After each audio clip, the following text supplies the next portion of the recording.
প্রতিষ্ঠা বার্ষিকীকে সাফল্যমণ্ডিত করার জন্য বিভিন্ন কর্মসূচি, সেই জন্যই এখানে যৌথ সভাটি অনুষ্ঠিত হয়েছে। আপনারা জানেন এই দলটি প্রতিষ্ঠিত করেছিলেন এদেশের এক ক্ষণজন্মা পুরুষ, যিনি আমাদের মাতৃভূমির মুক্তির জন্য দিশাহীন জাতিকে স্বাধীনতার ঘোষণা দিয়ে উজ্জীবিত করেছিলেন এবং জনগণকে এবং জনগণের মধ্যেকার নানা শ্রেণী পেশার মানুষকে, ছাত্র, শিক্ষক, কৃষক, শ্রমিককে মুক্তিযুদ্ধে অবতীর্ণ হওয়ার প্রেরণা জুগিয়েছিলেন, উদ্বুদ্ধ করেছিলেন। এই ক্ষণজন্ম মানুষটি দেশের এক ভয়ঙ্কর ক্রান্তিকাল যখন চলছে, তারই এক মুহূর্তে 7ই নভেম্বর 1975 সালে রাষ্ট্র ক্ষমতা গ্রহণ করেন, রাষ্ট্র ক্ষমতার পদপ্রদীপের আলোর সামনে আসেন এবং রাষ্ট্রের হাল ধরেন। তার আগে যত অনাচার, অবিচার, গণতন্ত্র হরণ, হত্যা, কথা বলার স্বাধীনতা, চলাচলের স্বাধীনতা যেভাবে লঙ্ঘিত হয়েছে, সেই সব কিছুকে তিনি তার ক্ষমতায় আসার পর চালু করলেন।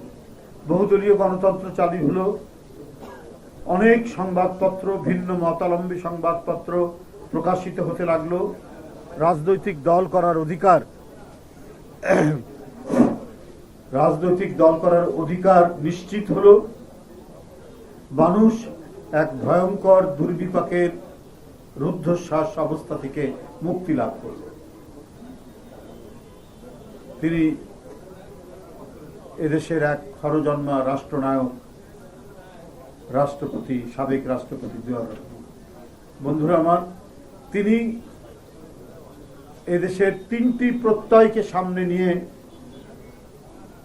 এই দলটি গঠন করেছিলেন। একটা হলো স্বাধীনতা, সার্বভৌমত্ব, সুরক্ষা আর গণতন্ত্র। এই স্পিরিটকে সাথে নিয়ে তিনি দেশকে উন্নয়ন, উৎপাদনের এক দ্রুত ধাবমান পথে অগ্রসর করা।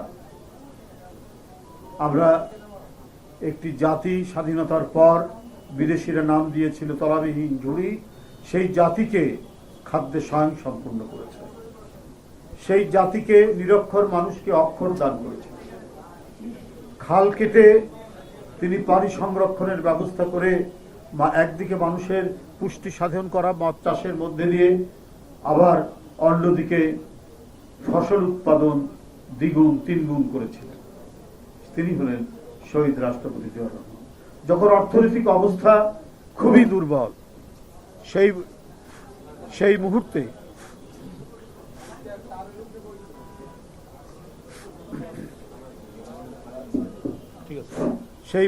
তিনি সেই মুহূর্তে তিনি দেশকে একটা মজবুত ভিত্তির উপর দাঁড় করাতে পেরেছিলেন। কিন্তু দেশি বিদেশি চক্রান্তকারীরা প্রথম থেকেই জিয়াকে সহ্য করতে পারছেন না। রাষ্ট্রপতি জিয়া আন্তর্জাতিক চক্রান্তের শিকার হন।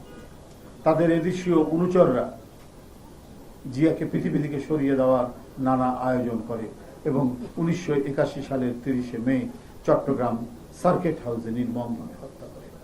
সেদিন একটা মানুষের মৃত্যু নয়, যেন আমাদের স্বাধীনতা গুলিবিদ্ধ হল, যেন আমাদের সার্বভৌমত্বের উপর ভয়ঙ্কর আক্রমণ হল এবং আমাদের গণতন্ত্রকে মুক্ত করে ফেলা হলো। কারণ তার মাত্র কয়েক মাসের মধ্যেই গণতন্ত্র হত্যা করে হোসেন মোহাম্মদ এরশাদ রাষ্ট্র ক্ষমতায় আসেন।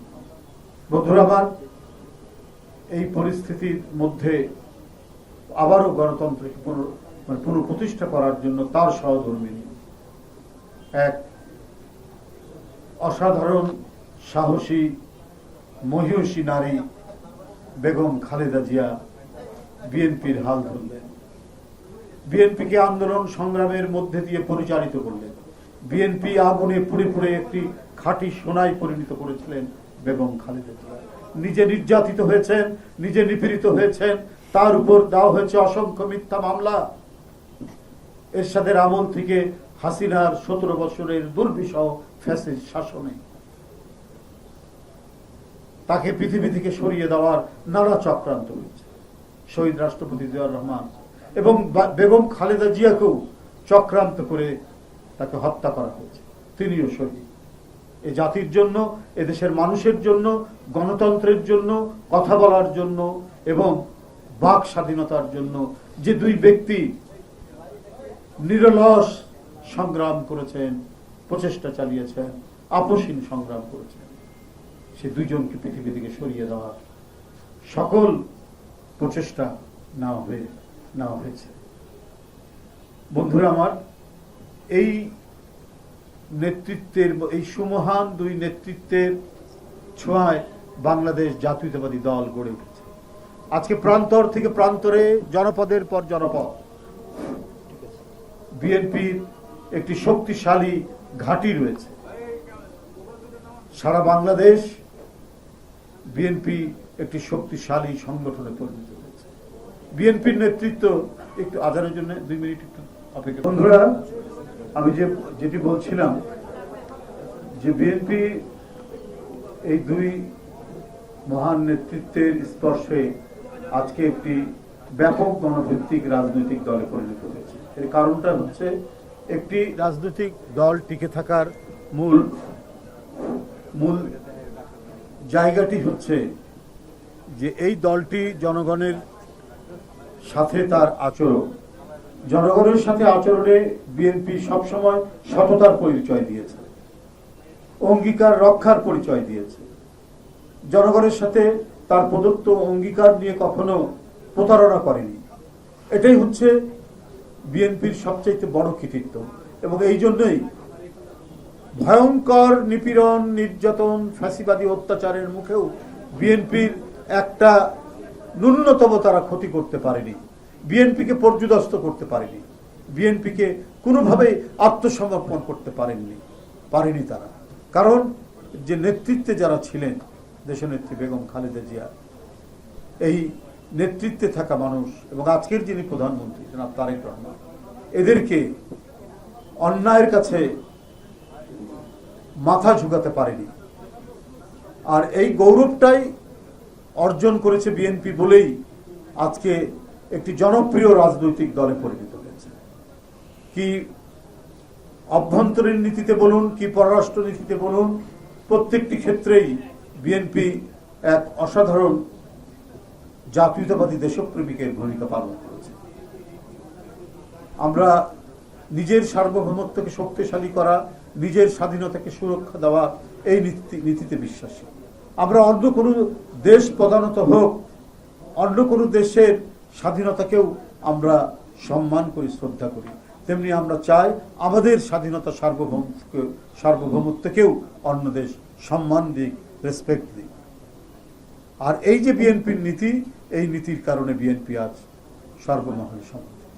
বন্ধুরা আমার, তাদের দেখানো পথ, শহীদ রাষ্ট্রপতি জিয়াউর রহমান এবং দেশনেত্রী বেগম খালেদা জিয়া, তাদের প্রদর্শিত পথ, তাদের দেখানো পথেই অগ্রসর হচ্ছেন তাদেরই জ্যেষ্ঠ পুত্র আজকের মাননীয় প্রধানমন্ত্রী জনাব তারেক রহমান।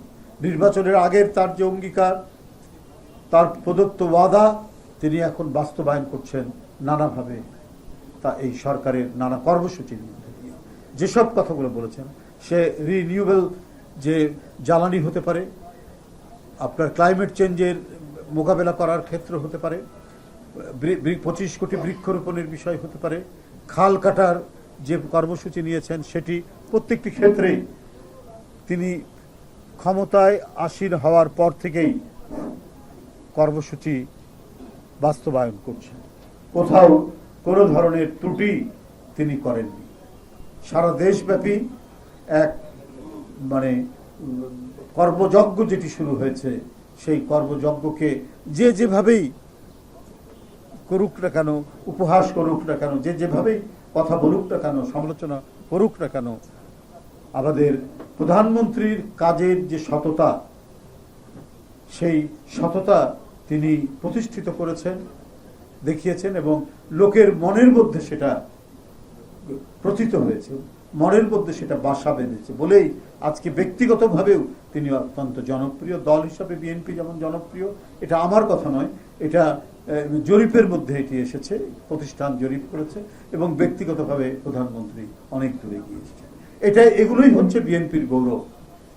এই গৌরবের 48 বছর পার করেছে বিএনপি। অনেক সংগ্রাম, অনেক সংকট, অনেক শোককে ধারণ করেই বিএনপির পথ চলা। আশা করি আগামী 1 সেপ্টেম্বর 48তম প্রতিষ্ঠা বার্ষিকী সাফল্যমণ্ডিত হবে এবং আমাদের নেতাকর্মী এবং অঙ্গ সংগঠনের নেতাকর্মীরা তারা সবাই মিলে এই যে কর্মসূচিগুলি গ্রহণ করা হয়েছে সেই কর্মসূচিগুলি বাস্তবায়নে সহায়তা করবেন। আমরা 5 দিন ব্যাপী কর্মসূচি নিয়েছি প্রতিষ্ঠা বার্ষিকী উপলক্ষে, এবং সেই কর্মসূচিতে আমরা 1 সেপ্টেম্বর সকাল 9টায়, আপনাদের বলে রাখি, সকাল 9টায় দলের চেয়ারম্যান মাননীয় প্রধানমন্ত্রী তিনি শহীদ রাষ্ট্রপতি জিয়াউর রহমান এবং দেশনেত্রী মরহুমা বেগম খালেদা জিয়ার সমাধিতে মাজারে যাবেন। সেখানে প্রথমে ফাতেহা পাঠ করবেন, পুষ্পস্তবক অর্পণ করবেন। এরপরে 5ই সেপ্টেম্বর আমাদের কর্মসূচি ঘোষণা করা আছে, সেটি হলো আলোচনা সভা। আমরা বরাবরই বিএনপির পক্ষ থেকে যে আলোচনা সভা করি সেই আলোচনা সভাটি অনুষ্ঠিত হবে। এর মধ্যে আমরা উপযুক্ত দিনে আমরা 2টি কর্মসূচি নিয়েছি। একটি তত্ত্বাবধান করবেন, নেতৃত্ব দিবেন আমাদের হাবিবুন নবী খান সোহেল, সেটি হচ্ছে মৎস্য অবমুক্তকরণ। আমরা এর আগেও করেছি, এবং আমাদের মাননীয় মন্ত্রী দলের যুগ্ম মহাসচিব শহীদুদ্দিন চৌধুরী তিনি বৃক্ষরোপণ এই দিবসটি উপলক্ষে একটি বৃক্ষরোপণের কর্মসূচি তিনি নেতৃত্ব দেবেন। সেটি উপযুক্ত দিনক্ষণ খুঁজে তারপরে সেদিন আমরা সেই কর্মসূচিটি পালন করব। বন্ধুরা আমার, আমাদের আরও কিছু কর্মসূচি আমরা খসড়া আমরা নিয়েছি। আমরা পার্টি চেয়ারম্যানের সাথে আলাপ করে পরবর্তীতে আপনাদেরকে সেগুলো জানিয়ে দিব।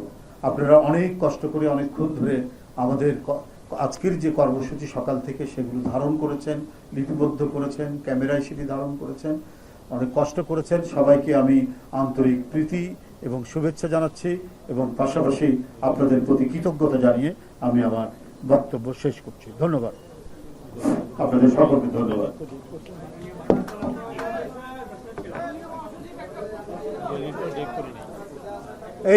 এই মানে কর্মসূচি যেটা ঘোষণা করেছি এর মধ্যেই থাকবে।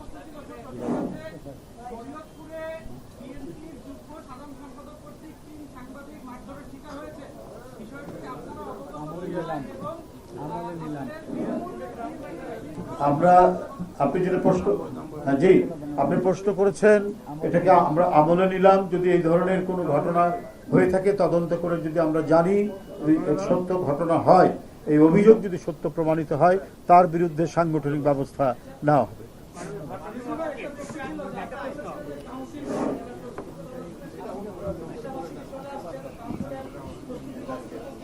এইটা নীতি নির্ধারণী যে কমিটি আছে তারা বসে সিদ্ধান্ত নেবেন। তবে এইটুক বলতে পারি আপনাদেরকে, অতি সত্বর কাউন্সিল হবে। তবে দিন, তারিখ এবং মাস এইটা এখনো যেহেতু ঘোষিত হয়নি, বলা হয়নি, এটা যখন এটা আলোচনা সিদ্ধান্ত হবে তখন আমরা ঘোষণা করবো আপনাদের কাছে। ধন্যবাদ।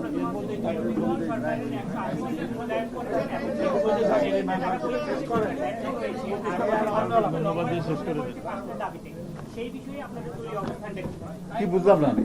বিরোধী দল সরকারের 180 দিনের মূল্যায়ন করেছেন এবং সেখানে সরকার ব্যর্থ হয়েছে এরকম একটা অভিযোগ তারা করেছেন। এই বিষয়ে আপনাদের দলীয় না, এটা তো হলো একটা ঢালাও মন্তব্য বিরোধী দলের পক্ষ থেকে সেটা করা হয়। আমি মনে করি যে এটা যথার্থ নয়।